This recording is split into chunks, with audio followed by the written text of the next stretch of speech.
Start பண்ணிக்கலாம் sir.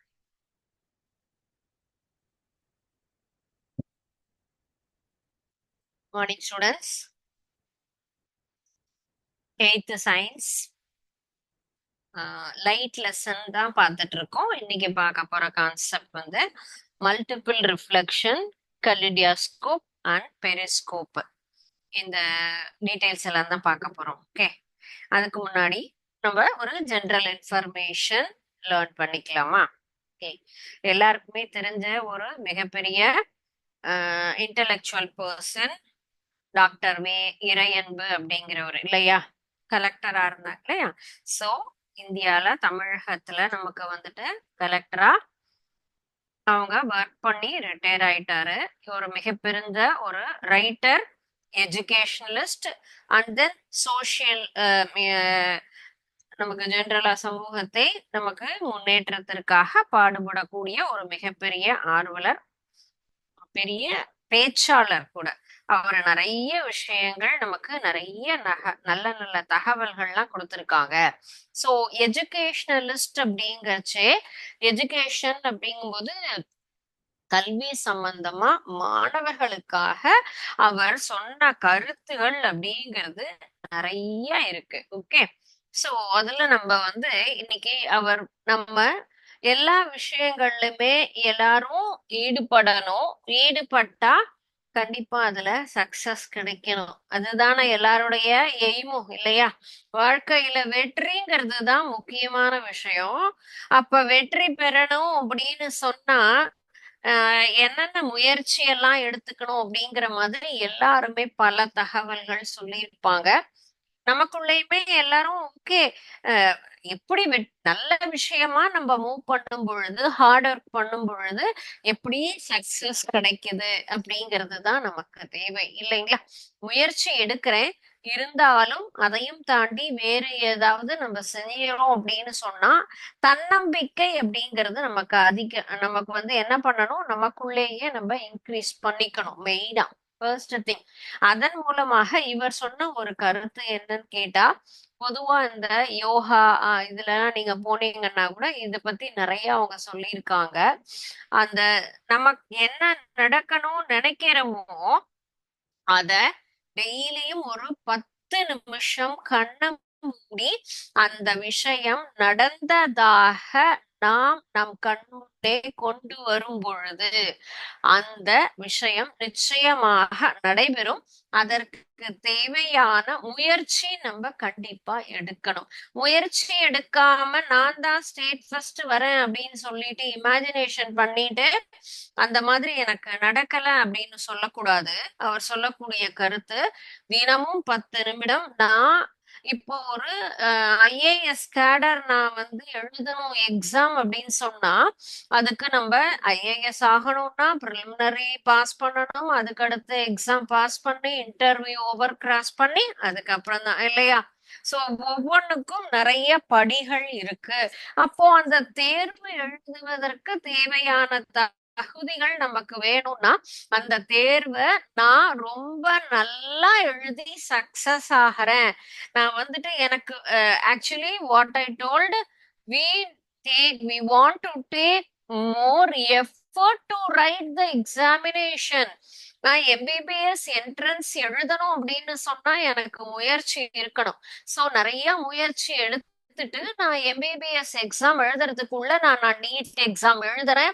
என் question பேப்பர்ல எல்லாமே எனக்கு தெரிஞ்ச கொஸ்டினா வருது அப்படிங்கிற மாதிரி தினமும் 10 நிமிடம் நாம் அந்த மாதிரியான ஒரு இமேஜினேஷனை கொண்டு வரும் பொழுது நமக்குள்ள சைக்கலாஜிக்கலா அதற்கு தேவையான முயற்சிகள் என்பது தானாகவே நடக்கும். நான் என்ன சொல்றேன், பாஸ் பண்றேங்கிறத விட எனக்கு அதுல எல்லா விடைகளும் தெரிஞ்சிருக்கு அப்படின்னு சொன்னா என்ன அர்த்தம், நான் அப்ப முயற்சி எடுத்திருக்கேன் அப்படின்னு தானே அர்த்தம். அதுதான் அவர் சொல்லியிருக்காங்க. நான் அந்த தேர்வு அறையில அந்த கொஸ்டின் பேப்பர்ல வரக்கூடிய எல்லா வினாக்களையும் நன்கு எழுதி பாஸ் பண்றேங்கிற மாதிரியான ஒரு கற்பனையை தினமும் நினைச்சு பார்க்கணும். அப்படி நினைக்கும் பொழுதே ஒரு சந்தோஷம் தான் இல்லையா? உங்களுக்கு ஃபாரின் டூர் போகணுங்கிற இமேஜினேஷன் ஓகே. எப்பயுமே நம்ம இப்படியே கற்பனை பண்ணணும். ஓகே, நான் யுஎஸ்ஏ போறேன் அப்படின்னு சொல்ற மாதிரி உனக்கு பிடிச்ச பிளேசஸ் எல்லாம் நான் விசிட் பண்றேன் அப்படிங்கிற மாதிரியான எண்ணம் கூட வரல. நான் படிச்சுட்டேன், வேலைக்கு போயிட்டேன், எனக்கு இந்த மாதிரியான கற்பனைகள் வரணும். ஓகே, உனக்கு எது தேவையோ அதற்குண்டான எண்ண ஓட்டங்கள் நம் மனதில் நல்ல விதத்தில் எடுத்தோம் அப்படின்னு சொன்னா கண்டிப்பா அதுல என்ன கிடைக்கும்? நமக்கு சக்சஸ் கிடைக்கும். இதுதான் அவர் சொன்ன கருத்து. அவரும் மிகச்சிறந்த முயற்சியாளர். நிறைய நல்ல விஷயங்கள் சொல்லியிருக்காங்க. உங்களுக்கு ஃப்ரீ டைம் கிடைக்கும் போது அவருடைய புத்தகங்களை பார்க்கலாம். இப்போ மொபைல்ல பாத்தீங்கன்னா நிறைய அவருடைய ஸ்பீச் எல்லாம் வந்திருக்கு. அதையெல்லாம் கேட்கும் பொழுது அது எல்லாமே நம்மை ஊக்குவிப்பதாக இருக்கும். நமக்கு மோட்டிவேஷன் அப்படிங்கிறது வாழ்க்கையில ரொம்ப முக்கியம். ஏன்னா ஒவ்வொருத்தர் சொல்லக்கூடிய கருத்துக்களை நம் என்ன பண்ணணும்? அத லிசன் பண்ணி ஃபாலோ பண்ணணும். ஃபாலோ பண்றோம்னு சொன்னா கண்டிப்பாக அதுல வீணாகவே மாட்டோம். அவர் சொல்றது நல்ல விஷயம்தான் இல்லையா? அந்த இமேஜினேஷன்ல அந்த எக்ஸாமினேஷன் கொஸ்டின் பேப்பர் ரொம்ப ஈஸியா வந்திருக்கு, நான் நல்லா எழுதுறேன், சக்சஸ் எனக்கு வருது அப்படிங்கிற மாதிரியான கற்பனை சொல்லியிருக்காங்க. சோ அத டெய்லி நம்ம நினைக்கும் போது அதற்குண்டான முயற்சியும் நம்மால் கண்டிப்பா எடுக்க முடியும். நிறைய படிப்போம். சக்சஸ் அப்படிங்கிறது கிடைக்கும் நமக்கு. சரிங்களா? அவருடைய பேச்சில் லிசன் பண்ணி நிறைய மாணவர்கள் நல்ல பதவி எல்லாம் அடைஞ்சிருக்காங்க. ஏன்னா நம்ம பொது அறிவு என்பதுதான் வளர்த்துக்கணும். புத்தக அறிவோடு சேர்ந்து பொது அறிவு இருந்தா மட்டும்தான் நிறைய விஷயங்கள் நம்மால என்ன பண்ண முடியும். எல்லாருக்கும் நமக்கு பொது இடத்துல போனா நமக்கு பேச தெரியணும். இப்ப கொஸ்டின் கேளுங்கன்னு சொல்றோம். கொஸ்டின் கேட்கணும் அப்படின்னு சொன்னா நீ கவனிச்சாதான் அதை புரிஞ்சாதான் கேட்க முடியும் இல்லையா? அது போல நம்மால் பலரிடம் பழகணும் அப்படின்னு சொன்னா நமக்கு நிறைய விஷயங்கள் தெரிஞ்சிருக்கணும். இன்னைக்கு மட்டும் கிடையாது. அந்த நாள்ல இருந்தே அதெல்லாம் உண்டு. இப்பெல்லாம் டிபேட் சொல்றோம். அப்பெல்லாம் சதஸ்ன்னு சொல்லுவாங்க. எல்லாரும் ஒரு ஒரு விஷயத்தையும் ஆர்கியூ பண்ணணும். நிறைய அந்த மாதிரி கருத்து பரிமாற்றம் மூலமாக தான் மிகச்சிறந்த அறிவாளிகள் உற்பத்தியான என்ன நிறைய அந்த மாதிரி அவங்களுக்குள்ள நாலேஜ ஷேர் பண்ணும்போது நிறைய அறிவாளிகள் நமக்கு கிடைச்சாங்க. நிறைய நல்ல விஷயங்களையும் சொன்னாங்க. சோ நம்மளும் நம்மள சுத்தி இருக்கக்கூடிய நல்ல விஷயங்களை தெரிஞ்சு நம்ம அதை ஃபாலோ பண்ணணும் இல்லையா? Okay, please follow students. இன்னைக்கு கான்செப்ட் லைட் அப்படிங்கிற லெசன்ல multiple reflection. So multiple personalities அப்படின்னு சொல்லுவோம்ல. மல்டிபிள் பர்சனாலிட்டினா என்ன? தசாவதானி அப்படின்லாம் சொல்லுவாங்க. ஒரே நேரத்துல பல வேலைகள். மல்டிபிள் பர்சனாலிட்டினா நிறைய துறைகளில் அவர் நிறைய சாதனை புரிஞ்சவர். நிறைய விஷயங்கள் ஒரே டயத்துல சக்சஸ் கொடுத்தவங்க அப்படின்லாம் சொல்லுவாங்க இல்லையா? அது போல பன்முக எதிரொலிப்பு. ஒரே ஒரு விஷயம் அப்படிங்கிறத நம்ம என்னது பல ஒரே ஒரு லைட்டால நமக்கு அதுல பார்க்கும்போது அந்த ஒரு லைட் ஆகப்பட்டது என்னது நமக்கு எதிரொலிச்சு பல பிம்பங்களை கொடுக்கக்கூடிய ஒரு தன்மை. சோ இதற்கு நம்ம என்ன எடுத்துக்கணும்? சிம்பிளா ரெண்டு கண்ணாடி, சாதாரணமாக இருக்கக்கூடிய ரெண்டு பிளேன் மிரர்ஸை எடுத்துட்டு அதுல ஏதாவது ஒரு இமேஜினேஷன் நம்ம இமேஜ்ல ஆப்ஜெக்ட நம்ம வைக்கிறோம் அப்படின்னு சொன்னா அது எப்படி நமக்கு ரிஃப்ளெக்ட் ஆகுது அப்படிங்கிறத பொறுத்து நம்ம என்ன சொல்றோம்? இது என்ன மாதிரியான ரிஃப்ளெக்ஷன். நார்மலா இதுக்கு முன்னாடி நம்ம பார்த்தது ரிஃப்ளெக்ஷன்னா என்ன அப்படிங்கிறது. டைப்ஸ் ஆஃப் ரிஃப்ளெக்ஷன்ல ரெகுலர் இர்ரெகுலர் எல்லாம் பார்த்தோம் இல்லையா? இதுல மல்டிபிள் அப்படின்னு சொன்னா என்ன concept? The number of images formed depends on the angle of inclination of the mirror. நமக்கு அந்த பல வகையா பன்முக எதிரொலிப்பு அப்படிங்கிறது எப்படி நமக்கு கிடைக்குதுன்னு சொன்னா கண்ணாடிக்கு இடைப்பட்டே இருக்கக்கூடிய கோணத்தை நாம் கரெக்டா சேஞ்ச் பண்ணும் பொழுது என்ன ஆகும்? நமக்கு இந்த மாதிரி பல வகையான பிம்பங்கள் கிடைக்கும். நீங்க எல்லாரும் பார்க்கக்கூடிய ஒரு விஷயம் கண்டிப்பா எல்லாரும் பார்த்திருப்பாங்க. நம்ம கோவிலுக்கு எல்லாம் போனோம் அப்படின்னு சொன்னா இங்க ஒரே ஒரு கண்ணாடி தான் பின்னாடி சாமிக்கு பின்னாடி வச்சிருப்பாங்க. அதுல ஒரு தீபம் தான் என்ன பண்ணிருப்பாங்க? ஏத்தி இருப்பாங்க இல்லைங்களா? சோ இந்த விளக்கு ஒரு கண்ணாடி. இப்போ நம்ம முகம் பாக்குற கண்ணாடி மாதிரியே அந்த சாமிக்கு பின்னாடி இந்த மாதிரியான அமைப்புல கண்ணாடிகள், ஒரே ஒரு கண்ணாடி பொருத்தப்பட்டிருக்கும். சென்டர்ல ஒரு கண்ணாடி, இதே மாதிரி தனித்தனியான வளைவுகள்ல அதே மாதிரி மிரர் ஜாயிண்டா இருக்கும். இங்க என்ன பண்ணிருப்பாங்க, தீபம் ஏத்திருப்பாங்க. ஆனா இங்க இருக்கக்கூடிய விளக்கு எல்லா இடத்துலயுமே நமக்கு பிரதிபலிக்கும்.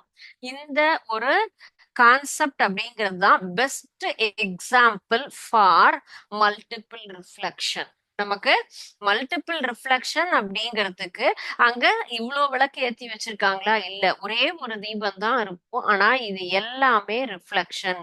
இந்த ஒரு தீபத்தினுடைய ஒளியாகப்பட்டது இங்க எல்லா இடத்துலயும் பட்டு எதிரொலிக்குது. அதுதான் நம்ம சொல்ற இந்த மல்டிபிள் ரிஃப்ளெக்ஷன் அப்படிங்கிற கான்செப்ட். இங்க பாருங்க, இந்த இடத்துல என்ன இருக்கு? ஒரே ஒரு ஆப்ஜெக்ட் தான். ஆனா சுத்தி நமக்கு ஃபுல்லும் மிரரா இருக்கு.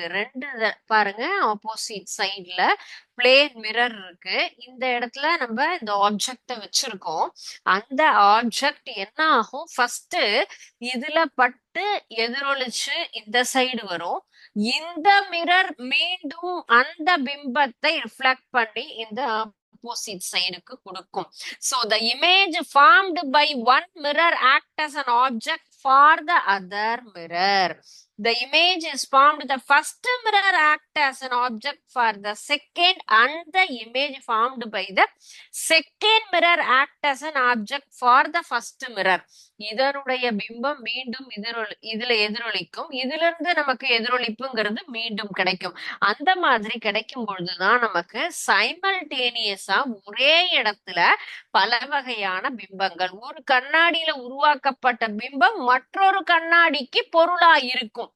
இந்த இரண்டாவது கண்ணாடியில இருக்கக்கூடிய பொருள் இதற்கு மீண்டும் நமக்கு பிம்பம். இந்த மாதிரி மாறி மாறி அமையறதுனாலதான் பொருளுக்கு நமக்கு 3, 4 அப்படிங்கிற மாதிரி பிம்பங்கள் கிடைக்கும். நம்ம இத ஒரு பியூட்டிஷியன் ஷாப்ல அல்லது பெரிய ஜவுளி கடையில எல்லாம் பார்க்கலாம். இந்த மாதிரி நிறைய பிம்பங்கள் நமக்கு ஒரு கண்ணாடிக்கு நடுவுல இருக்கக்கூடிய அந்த ஆங்கிளை பொறுத்துதான் இந்த நமக்கு பன்முக எதிரொலிப்பு ரிஃப்ளெக்ஷன் அப்படிங்கிறது கிடைக்கும். See here, இந்த இடத்துல பாருங்க எப்படி வருதுன்னா, இதுதான் நமக்கு ஃபர்ஸ்ட் ரே என்ன பண்ணுது, இந்த கண்ணாடியில திஸ் இஸ் ஃபர்ஸ்ட் மிரர் படுது. ஸோ எல்லோ கலர்ல இருக்கிறது தான் இன்சிடென்ட் ரே. இன்சிடென்ட் ரே நமக்கு ரிஃப்ளெக்ட் ஆகி ஆப்போசிட் சைட்ல இருக்கக்கூடிய மிரர்ல எகைன் படுது. அந்த நமக்கு வந்துட்டு அங்க இருக்கக்கூடிய இமேஜினேஷன் எகைன் ரிஃப்ளெக்ட் ஆகி எதிரில் இருக்கக்கூடிய கண்ணாடி.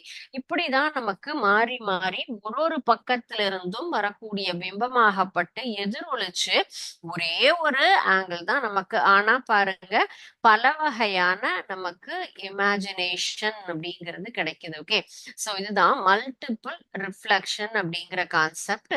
See this simulation, we can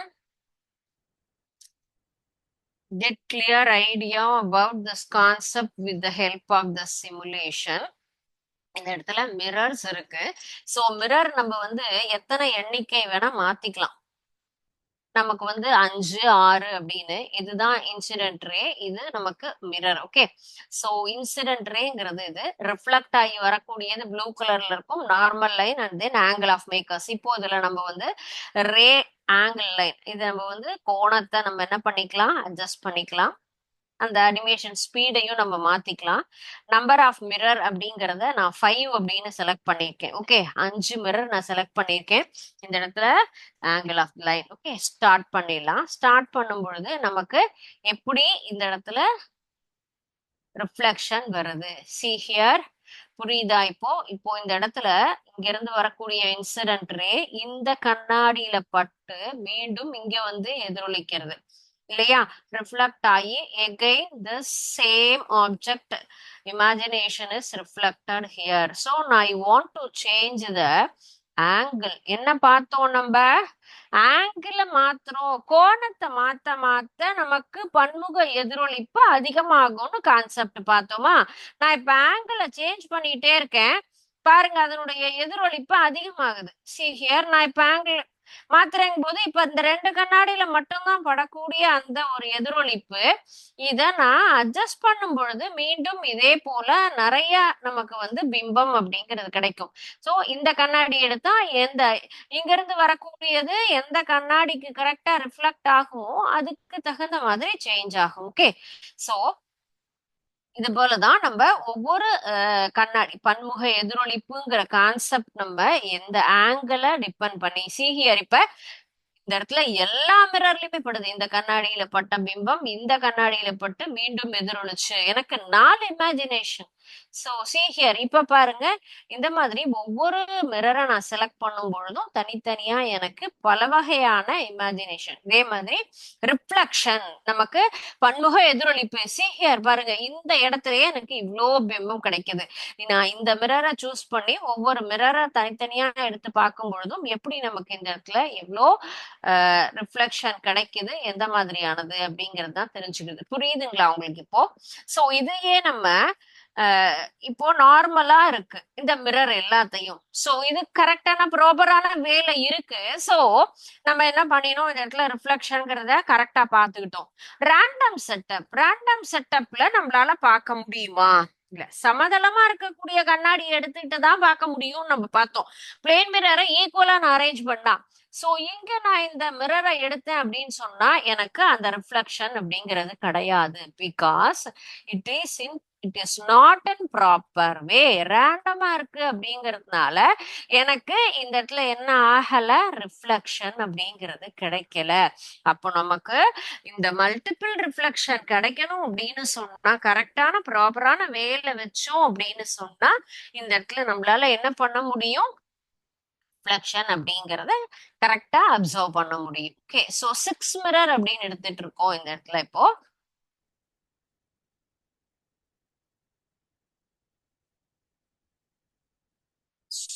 இங்க பாருங்க, இப்போ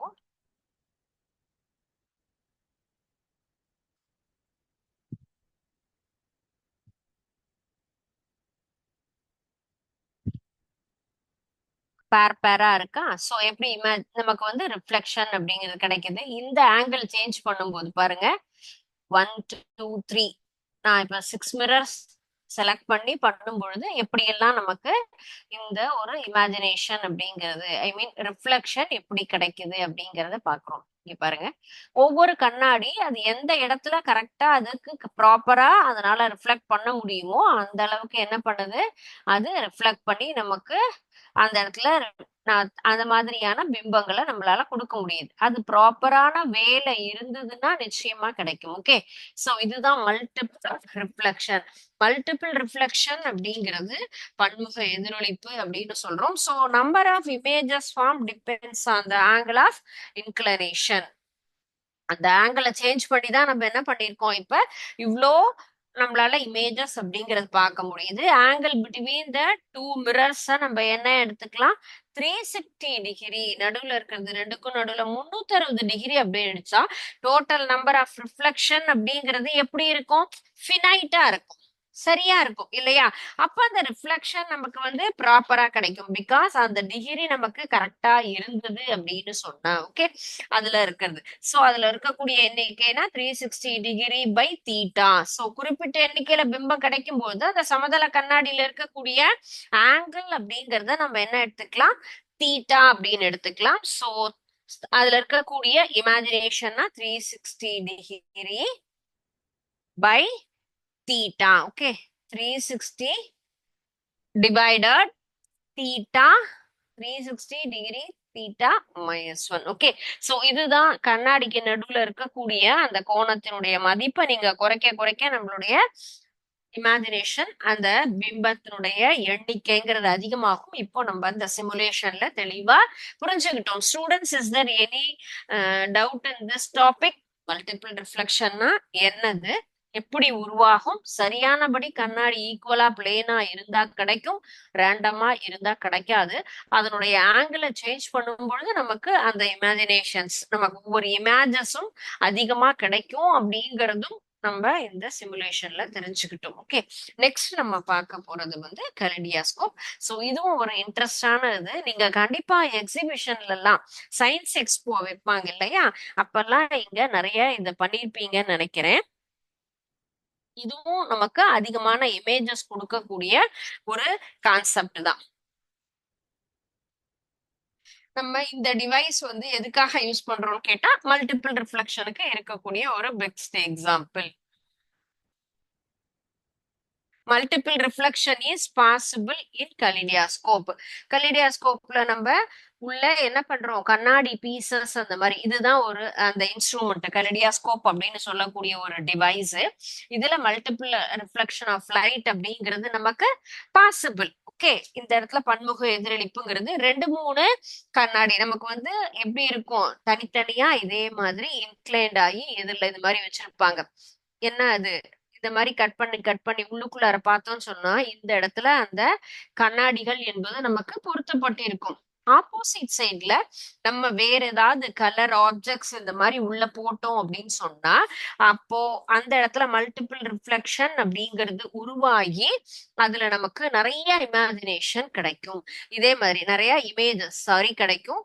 இங்க ஒரு சின்ன கண்ணாடி பீஸ் தான் நம்ம யூஸ்வலா யூஸ் பண்ணுவாங்க. கண்ணாடி வளையல் அந்த மாதிரி கண்ணாடி பீஸ் உள்ள போடும்போது அது பட்டு எதிரொலிக்கும். உள்ள போடுறது நம்ம 2 அல்லது 3 கண்ணாடி துண்டுகளா இருந்தா உள்ள ஆனா அது பல வகையான எதிரொலிப்பாக நமக்கு என்ன பண்ணும், கிடைக்கும். ஏன்னா ஒன்றுக்கொன்று சாய்வான அமைப்புல இந்த இடத்துல அந்த கண்ணாடியாக பொருத்தப்பட்டிருக்கும். இந்த இமேஜ் நம்ம அடுத்தது இமேஜஸ் ஃபார்ம் ஆகும். ஒவ்வொரு இமேஜஸும் நம்ம ரொட்டேட் பண்ண அந்த இந்த இடத்துல பல டிசைன்ஸ் அப்படிங்கிறதும் நமக்கு கிடைக்கும். அந்த டிசைன்ஸ் எல்லாம் யூஸ்வலா நமக்கு டெக்ஸ்டைல்ஸ் இண்டஸ்ட்ரீஸ்ல கூட யூஸ் பண்ணுவாங்க. ஏன்னா இது ஒரு நார்மலா பார்த்தா ஒரு சாதாரணமா நமக்கு ஒரு கேம் மாதிரி விளையாட்டு பொருளாவும் எடுத்துக்கலாம். ஆர் அதர்வைஸ் இந்த மாதிரி கிடைக்கக்கூடிய இமேஜஸ ஒரு டிசைனா நமக்கு ஒரு டெக்ஸ்டைல் இன்ஜினியர்ஸ் எல்லாம் எடுத்துக்கலாம் அப்படிங்கிற பாசிபிலிட்டிஸும் இருக்கு. இது ஒரு சிம்பிளான சாதாரண ஆப்ஜெக்ட் நம்மளே வீட்டுல பண்ணி பார்த்துக்கலாம். ஒரு அட்டையில என்ன பண்ணலாம், இந்த மாதிரி சாதாரண கார்ட்போர்ட் அட்டையை வாங்கி ரொட்டேட் பண்ணி பேஸ்ட் பண்ணிட்டு ஆப்போசிட் சைட்ல நம்ம என்ன பண்ணலாம், ஒரு கவர் பண்ணி அதுல 2 3 கண்ணாடிகளை சரியானபடி பொருத்தணும். பொருத்தி உள்ள அந்த மாதிரி நம்ம ஆப்ஜெக்ட் போட்டுட்டு ஆப்போசிட் சைடை க்ளோஸ் பண்ணி நம்ம இந்த மாதிரி ஒரு பிளாஸ்டிக் கவர் பண்ணி பார்த்து அதை ரொட்டேட் பண்ணினோம் அப்படின்னு சொன்னா உள்ள நமக்கு என்ன ஆகும், நிறைய இமேஜஸ் அப்படிங்கிறது கிடைக்கும். ஓகே, நெக்ஸ்ட் பார்க்க போற கான்செப்ட் வந்துட்டு அது ஒரு இம்பார்ட்டன்டான ஒரு விஷயம். இது வந்து யூஸ்ஃபுல்லானது. கலிடியாஸ்கோப் அப்படிங்கிறது நார்மலா ஒரு என்ன சொல்றோம், விளையாட்டு பொருளாவும் இருக்கு, ஒரு டிசைனுக்கு மேக் பண்றதுக்கு யூஸ் ஆகும். Next one is periscope. Periscope அப்படிங்கிறது தான் நமக்கு யூஸ்ஃபுல்லான ஒரு ஆப்ஜெக்டா இருக்கு. எந்த இடத்துலன்னா ஷிப்ல. சோ இது எப்படி இருக்கும்னா இதே போலதான் இருக்கும். இப்போ நம்ம கலிடியாஸ்கோப் பார்த்தோம்ல, அதே போலவே இந்த இடத்துலயும் இந்த பன்முக எதிரொலிப்பு அப்படிங்கிற மாதிரி எந்த இடத்துல நமக்கு என்ன பண்றோம், எந்த ஆப்ஜெக்ட் நம்ம பாக்குறோமோ, எந்த இமேஜஸ் பார்க்கணுமோ அதுக்கு ஆப்போசிட் சைட்ல என்ன பண்றோம், நமக்கு கண்ணாடியை இது மாதிரி பொருத்தணும். இந்த ஆங்கிள் நம்ம என்ன பண்றோம், ஒரு கண்ணாடிய பிக்ஸ் பண்ணிக்கணும். அதே போல இந்த ஆங்கிள் கரெக்டா படுற மாதிரி என்ன பண்றோம், நம்ம ஒரு கண்ணாடி ஒரு அட்டையை இதே மாதிரி கார்ட்போர்ட் பாக்ஸை எடுத்து நம்ம எல் ஷேப் நீட்டா நம்ம என்ன பண்ணணும், லென்த்தியா நம்மளே உருவாக்கிட்டு இங்க ஒரு கண்ணாடிய கரெக்டா பிக்ஸ் பண்ணிக்கணும். சின்ன கண்ணாடி பீசஸ் உள்ள அந்த அதுக்கு பொருந்துற மாதிரி நம்ம உருவாக்கணும். இதுவும் என்ன பண்ணலாம், நம்ம வந்துட்டு உங்களை மாதிரி ஸ்டூடெண்ட்ஸ் எல்லாருமே நிறைய பண்ணி பார்த்திருக்கோம். வெரி சிம்பிளா அழகா சயின்ஸ் எக்ஸ்போக்கெல்லாம் பண்ணியிருப்பாங்க. ஸோ இந்த பெரிஸ்கோப் அப்படிங்கிறது எங்க தெரியும்னா, இங்க இருக்கக்கூடிய இமேஜ் இங்க பட்டு என்ன ஆகும், எதிர் நமக்கு வந்துட்டு எது தெரியணுமோ அது நேரா இந்த இடத்துல பட்டு எதிரொலிச்சு நம்ம கண்ணுக்கு வந்து சேரும். அதுதான் நம்ம எங்க யூஸ்ஃபுல்லா இருக்கும்னு சொல்றோம்னு கேட்டா இது ஷிப் ஏன்னா உள்ள இருக்கவங்களுக்கு மேல என்ன நடக்குது அப்படின்னு தெரியணும் அப்படிங்கிறதுக்காக யூஸ் பண்ணக்கூடிய ஒரு விஷயம். அவங்க உள்ள இருந்து என்ன பண்ணலாம், இது வாட்டர் தண்ணி இருக்குன்னு சொன்னா இங்க இருக்கிறவங்க இந்த பெரிஸ்கோப்பை யூஸ் பண்ணி பார்த்தா மேல வேற ஏதாவது நமக்கு டேஞ்சரஸ் பாயிண்ட் வருதா, அல்லது நம்ம சாதாரணமா போர்க்கப்பல் அப்படின்னு சொன்னா எதிராளி எங்க இருக்காங்க என்ன அப்படிங்கறதெல்லாம் ஃபைண்ட் அவுட் பண்றதுக்காகவும் நமக்கு இதை யூஸ் பண்ணிக்கலாம். இது எதோ பிரின்சிபல் சொன்னா it based on the principle of law of reflection of light தான். ஜென்ரலா இதனுடைய கான்செப்ட் என்னது, நமக்கு ரிஃப்ளெக்ஷன் அப்படிங்கிறது தான் இந்த பேசிக் பிரின்சிபல். ஏன்னா இங்க பட்டு ஒளியாகப்பட்டது என்ன ஆகும், இந்த இடத்துல எதிரொலிச்சு வருது. ஸோ இந்த லைட் இஸ் ஃபர்ஸ்ட், இதுதான் நமக்கு இன்சிடென்ட் ரே அப்படின்னு சொன்னா இந்த மிரர்ல பட்டு ரிஃப்ளெக்ட் ஆகி ஆப்போசிட் மிரர்ல பட்டு நமக்கு என்ன ஆகும், நம்முடைய கண்ணுக்கு வந்துடையது இல்லையா. So the concept, basic concept of this object is reflection of the light only. So மேல இருக்கக்கூடிய அந்த பொருளாகப்பட்டது அதுல பட்டு என்ன டிகிரியில வரும், நமக்கு யூஸ்வலா 45 டிகிரி, 45 டிகிரியில நமக்கு இது ஃபுல்லும் அது எதிரொலிச்சு அடுத்த ஆப்போசிட் சைட்ல நம்மளால பார்க்க முடியுது. நீர்மூழ்கி கப்பல் அப்படின்னு நம்ம சொல்லுவோம் இல்லைங்களா, அதுதான் வார்வேர், நம்ம போருக்காக யூஸ் பண்ணக்கூடிய சப்மரைன் அப்படிங்கிறது தான் என்னது, நீர்மூழ்கி கப்பல். அந்த இடத்துல இந்த பெரிஸ்கோப் அப்படிங்கிறது யூஸ்ஃபுல்லா இருக்கும். அண்ட் தென் மிலிட்ரிஸ் எல்லாமும் நமக்கு ஃபயரிங்காக யூஸ் பண்ணுவாங்க. எதிராளிகள் எங்க இருக்காங்க தெரிஞ்சுக்கணும் இல்லையா. இது மறைவாக இருந்து நம்ம பார்க்கக்கூடிய ஒரு விஷயம் அப்படின்னே சொல்லலாம். அதுதான் மெயினான கான்செப்ட். அந்த போட்டோகிராஃப்ல இம்பார்ட்டன்ட் பிளேசஸ் எடுக்கணும் அப்படிங்கறதுக்காக நமக்கு வந்து இந்த இடத்துல என்ன பண்ணுவாங்க, போட்டோகிராஃப்ஸ் எல்லாம் நம்ம வந்து போட்டோகிராஃபர் யூஸ் பண்ணி இந்த பெரிஸ்கோப்பை யூஸ் பண்ணி நல்ல நல்ல இமேஜஸ் கிடைக்கக்கூடிய ஒரு போட்டோஸ் அப்படிங்கறத அவங்க எடுப்பாங்க. அண்ட் நெக்ஸ்ட் ஒன் நம்ம ஹாஸ்பிட்டல்லையும் யூஸ் பண்ணக்கூடியது. டாக்டர்ஸ் வந்து பெரிஸ்கோப்பை யூஸ் பண்ணி எண்டாஸ்கோப் அப்படின்னு சொல்லுவோம் இல்லையா. எண்டாஸ்கோப் அப்படிங்கிறது ஒரு என்ன சொல்றது, நம்ம உடலில் இருக்கக்கூடிய ஒரு, நம்ம எப்படி எக்ஸ்ரே அப்படின்லாம் சொல்றோம்ல, அதே மாதிரியே எண்டாஸ்கோபி அப்படிங்கிறது ஒரு டெஸ்ட். அதற்கு இந்த பெரிஸ்கோப்பை அவங்க யூஸ் பண்ணுவாங்க. என்ன பார்க்கலாம் கேட்டா, இன்டர்னல் ஆர்கன்ஸை பார்க்கறது.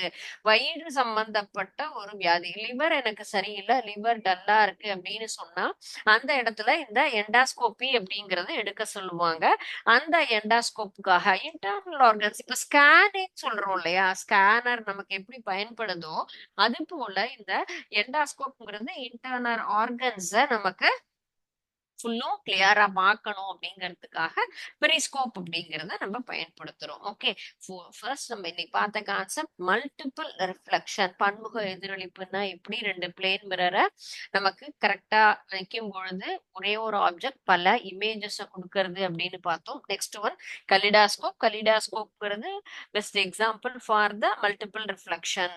நமக்கு மல்டிபிள் ரிஃப்ளெக்ஷன் பிரின்சிபலை பேஸ் பண்ணி இந்த கலிடியாஸ்கோப் பார்த்தோம். பெரிஸ்கோப்ங்கிறது ஜெனரலான ரிஃப்ளெக்ஷன், ஒளியினுடைய எதிரொலிப்பை வந்து கரெக்டா அதனுடைய அடிப்படையில் பெரிஸ்கோப் அப்படிங்கிறது நமக்கு ஒரு யூஸ்ஃபுல்லான ஆப்ஜெக்டா இருக்கு. ஒளி எதிரொலித்தினுடைய விதிகள்ல தான் இது வந்து இந்த ஆப்ஜெக்ட்ங்கிறது நமக்கு வந்து ஃபங்க்ஷன் ஆகுது. அதுக்கு நடுவுல இருக்கக்கூடியது எந்த மாதிரியான டிகிரினா 45 டிகிரி கோணத்துல தான் இந்த ரெண்டு கண்ணாடிகளையும் பொருத்தும் பொழுது நமக்கு சரியான முறையில அந்த ஆப்ஜெக்ட்ங்கிறது நமக்கு ஃபங்க்ஷன் ஆகும். ரொம்ப லாங் டிஸ்டன்ஸ்ல இருக்கக்கூடியது, இதனுடைய லென்த்ங்கிறது ரொம்ப அதிகமா இருக்கும். ஸோ இந்த இதை நமக்கு ரொம்ப தொலைவில் இருக்கக்கூடிய பொருள்களை பார்ப்பதற்காக நாம் இதை பயன்படுத்துகிறோம். அதுல இருந்து வரக்கூடிய ஒளி பெரிஸ்கோப்ல இருக்கக்கூடிய கண்ணாடியில பட்டு எதிரொலிச்சு நமக்கு நம்ம கண்ணுக்கு தெரியுற மாதிரி, நம்ம பாக்குறவங்க எங்க இருக்கோம் இங்க இருக்கும் இமேஜஸ்ங்கிறது இருக்கும், இந்த கண்ணாடியில பட்டு நமக்கு எதிரொலிச்சு வரும். அதனுடைய பயன்கள் என்ன அப்படிங்கிறது பார்த்தோம். Okay, and next concept is reflection. இப்போ வந்து ரிஃப்ளெக்ஷன்னா என்னன்னு பார்த்தோம். அதே போல ரிஃப்ராக்ஷன் அப்படிங்கிறது இவ்வளவு நேரம் நம்ம பார்த்தது REFLECTION. அது போல அடுத்து நெக்ஸ்ட் கான்செப்ட் வந்து ரெஃப்ராக்ஷன் ஆஃப் லைட்.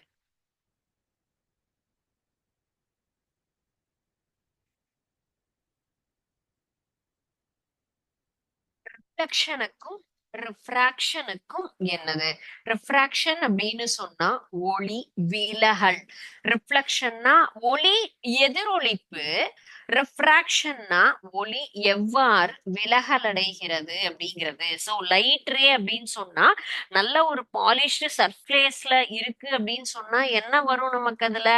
ரிஃப்ளெக்ஷன் வரும். எதிரொலிப்புங்கிறது நல்ல வழவழப்பான கண்ணாடி தரையிலையோ ஏதோ ஒரு பொருள்கள்லயோ நமக்கு கிடைக்கக்கூடியது reflection. Okay, so when falls on the transparent material not reflected completely but a part of it's reflected, part of it's absorbed, so that is called as என்னது? refraction அப்படின்னு சொல்லக்கூடியது.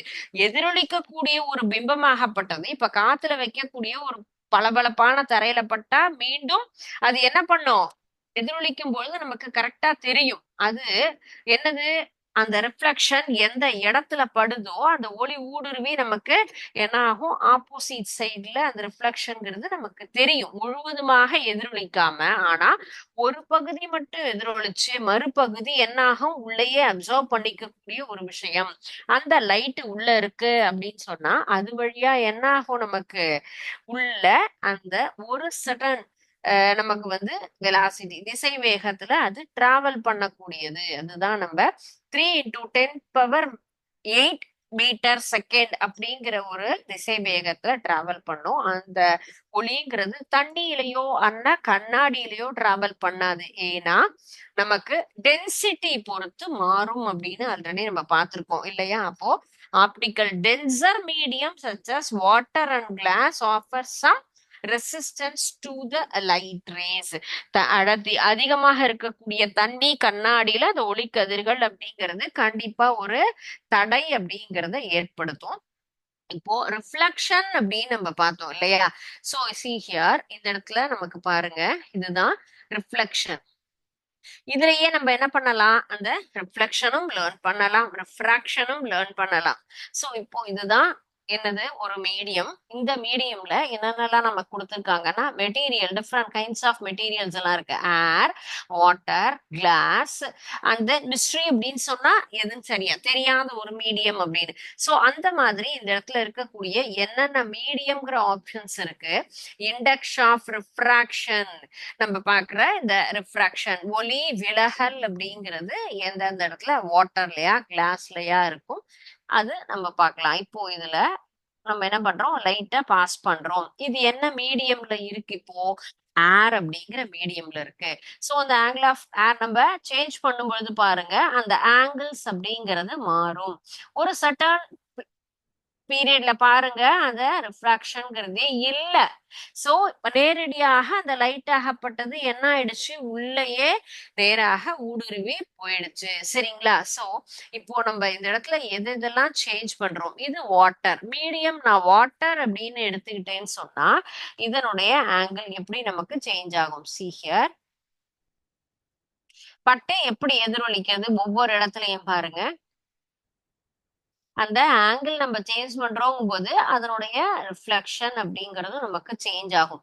சோ இதுவே நம்ம கிளாஸ் அப்படின்னு நம்ம எடுத்துட்டோம்னு சொன்னா கண்ணாடியில நமக்கு ஆல்ரெடி பார்த்திருக்கோம் tensor medium and then light. எந்த அளவுக்கு நமக்கு அடர்வு அதிகமான இடத்துல இருந்து அடர்வு குறைவான இடத்துக்கு அப்படின்னு நம்ம மாறும் பொழுது இந்த ஆங்கிள் பாருங்க இதை வச்சு கூட பார்க்கலாம். எந்த ஆங்கிள் ஒன்னொன்னும் அது சேஞ்ச் ஆகுது பாருங்க. சோ எத்தனை டிகிரியில அதுல மாற்றம் அடையுது பாருங்க.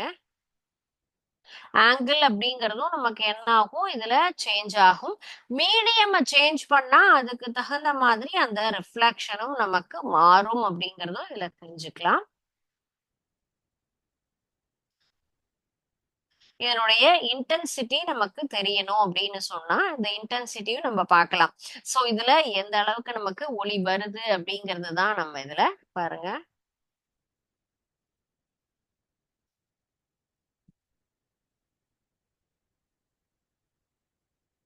இதுல 100% அப்படின்னு இருக்கு. சோ இது நம்ம சேஞ்ச் பண்றோம். சேஞ்ச் பண்ணும்போது எகைன் இன்டென்சிட்டி பார்த்தோம் அப்படின்னு சொன்னா அது எந்த லெவல்ல இருக்கு. இப்போ நான் அதனுடைய மீடியம் மாத்துறேன் ஏர் அப்படின்னு சொன்னா அதுல இருக்கக்கூடிய இன்டென்சிட்டி நமக்கு என்ன ஆகும், வேரி ஆகுமா? சோ மெட்டீரியல் வாட்டர் அப்ப ரெண்டு விதமா நம்ம எடுத்திருக்கோம் அப்படின்னு சொன்னா இப்போ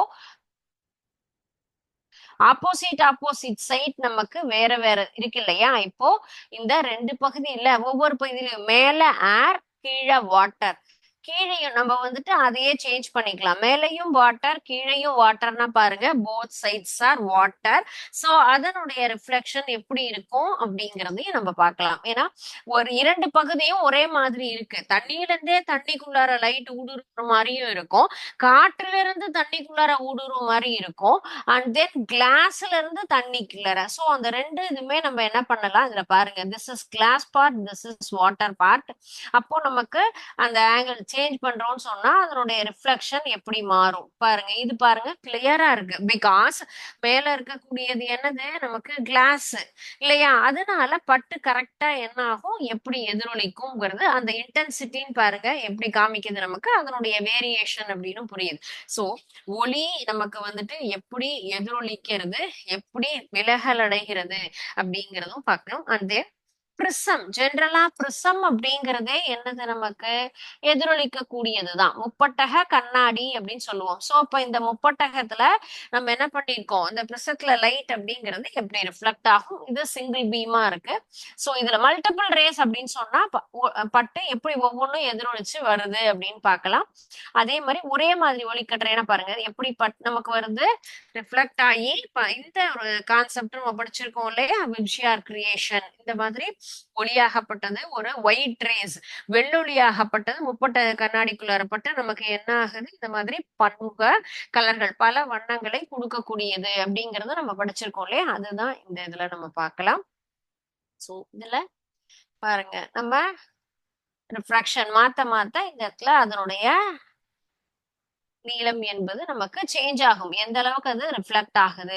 சோ ஒரே மாதிரி ஷேப் இல்ல அப்படின்னு சொன்னா நம்ம வேற ஷேப் எடுத்துட்டாலும் அதுக்கு தகுந்த மாதிரி ஒளி என்பது எப்படி எதிரொலிக்கப்படும் அப்படிங்கிறது பாருங்க. சோ இதுல சிங்கிளா போகும், இதுல ஸ்ட்ரெயிட்டா தான் போகும், because this is square. Square அப்படிங்கும்போது நமக்கு அந்த சேஞ்சஸ் முப்பட்டக கண்ணாடின்னு இருக்கும். சரி இதே சர்க்கிள், சர்க்கிள் அப்படிங்கும் போது அதனுடைய எதிரொலிப்பு பாருங்க எப்படி மாறுபாடு இருக்கு, அந்த ஒளியாகப்பட்டது எப்படி ஒவ்வொரு இதுலயும் நமக்கு வந்து தனியா பிரியுது அப்படிங்கறத நம்ம பாக்குறோம். And next one is half circle.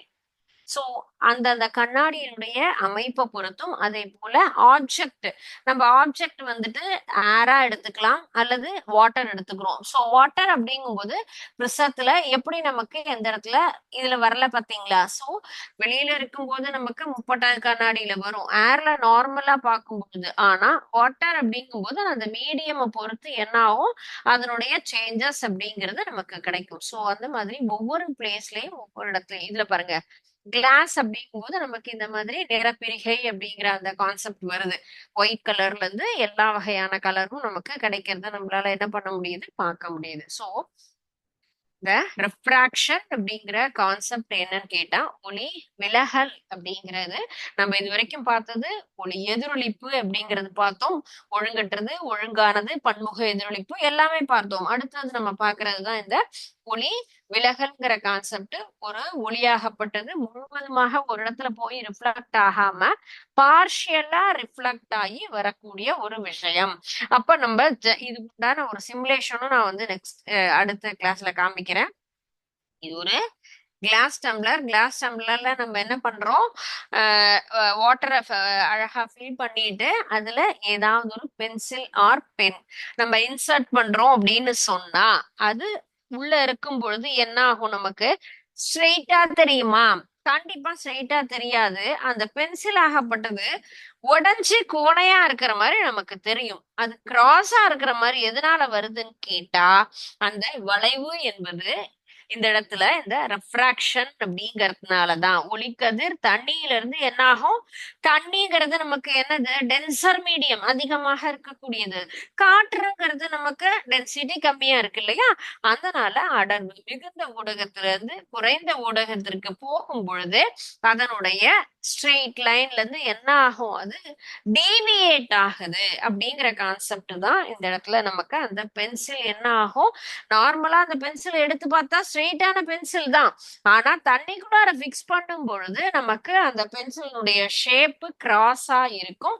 Because அந்த லைட் அப்படிங்கிறது டென்சர் அதிகமான மீடியத்துல இருந்து டென்சர் குறைவான மீடியத்துக்கு போகும் பொழுது அந்த இடத்துல அந்த டீவியேஷன் அப்படிங்கிறது நமக்கு நடைபெறும். அந்த நேர்கோட்டு பாதையில இருந்து விலகி செல்றதுனால அந்த கண்ணாடியில இருக்கக்கூடிய பென்சில் நமக்கு எப்படி ஆயிருக்கும், பெண்டா இருக்கிற மாதிரியான ஒரு இமேஜினேஷன் கிடைக்கும். ஸோ இதுதான் best example for refraction of light. ரிஃப்ளெக்ஷனுக்கு நிறைய எக்ஸாம்பிள் பார்த்தோம். இந்த ரிஃப்ராக்ஷன் அப்படிங்கிறதுக்கு ஒரு பெஸ்டான எக்ஸாம்பிள். அதிக என்ன மெயின் கான்செப்ட், காற்றுங்கிறது அடர்வு குறைவான ஊடகம், கண்ணாடிங்கிறது அடர்வு அதிகமான ஊடகம். ஓகேங்களா? So the light race travelling from a rarer medium அப்படிங்கிறது நமக்கு எது, வாட்டர் இல்லையா? சோ அடுத்தது நார்மலா இருக்கக்கூடியது அப்படின்னு சொன்னா இது நமக்கு ஏர் இல்லையா? So the rarer medium like air and then denser medium is glass. ரேரர்னா குறைவா இருக்கிறது இல்லையா, டென்சர் அப்படின்னா அதிகமா இருக்கு. அதிகமா இருக்கக்கூடிய மீடியம் என்ன அப்படின்னு கூட நம்ம எக்ஸாம்பிளா எடுத்துக்கலாம். So which one is rarer medium, which one is rarer medium. அப்போ டென்சர் மீடியம்ங்கிறது எது, ரேரர் மீடியம்ங்கிறது என்ன அப்படின்னு பாத்துக்கலாம். சோ டென்சர்ங்கிறது வாட்டர், ரேரர் அப்படிங்கிறது ஏர். சோ இந்த ரெண்டு மீடியத்துக்குள்ளாரையும் லைட் பாஸ் ஆகும் பொழுது எப்படி அந்த இடத்துல நமக்கு இமேஜ் ஃபார்ம் ஆகுது, லைட் எப்படி நமக்கு ரிஃப்ராக்ஷன் அப்படிங்கிற கான்செப்ட் நடக்குது அப்படின்னு நம்ம பார்க்கணும். ஓகே, சோ அந்த மாதிரி bending of light about normal the point of incident from the transparent medium அப்படிங்கிறது தான் இதுல மெயினான ஒரு concept. So what is refraction அப்படிங்கிற ஒரு கொஸ்டின் வரும். And then what is the example அப்படின்னு கேட்டா இந்த ஒரு சின்ன எக்ஸ்பெரிமெண்ட்டும் நம்ம என்ன பண்ணிக்கலாம், அந்த இடத்துல எக்ஸ்பிளைன் பண்ணும்போது இதுக்கு உண்டான ஒரு சரியான எக்ஸாம்பிளா இருக்கும். ஓகே, இதுக்கு உண்டான சிமுலேஷனை நான் உங்களுக்கு நெக்ஸ்ட் டைம் கண்டிப்பா ஷோ பண்றேன். அந்த ஒளி விலகல் அப்படிங்கிறது எவ்வாறு நடைபெறுகிறது, கண்ணாடிங்கிறது அதிகமான ஒரு ஊடகம், அதுல லைன் போகுது அப்படின்னு சொன்னா என்ன ஆகும், எப்படி டிவியேட் ஆகுது, ஒரு ஊடகத்துல இருந்து இன்னொரு ஊடகத்துக்கு போகும் பொழுது அந்த லைட் ரேஸ் அப்படிங்கிறது என்ன ஆகும், நமக்கு அந்த ஸ்ட்ரெயிட் லைன்ல இருந்து நகரக்கூடிய ஒரு விஷயம். அதுதான் இந்த இடத்துல எப்படி இந்த பென்சில் நமக்கு தெரிஞ்சதுன்னு சொன்னோம் இல்லையா, அதுதான் முழுவதுமாக நமக்கு ரிஃப்ளெக்ட் ஆகாம பாதி நமக்கு டீவியேட் ஆகக்கூடிய விஷயத்தை தான் ரெஃப்ராக்ஷன் அப்படின்னு சொல்றோம். ஓகே, சோ இன்னைக்கு பார்த்தது multiple refraction, kaleidoscope and periscope, refraction, 4 topic. So just to go through the concept, is there any doubt? We will discuss in next class. Okay. Thank you, students. வாழ்க பாரதம், வெல்க தமிழகம்.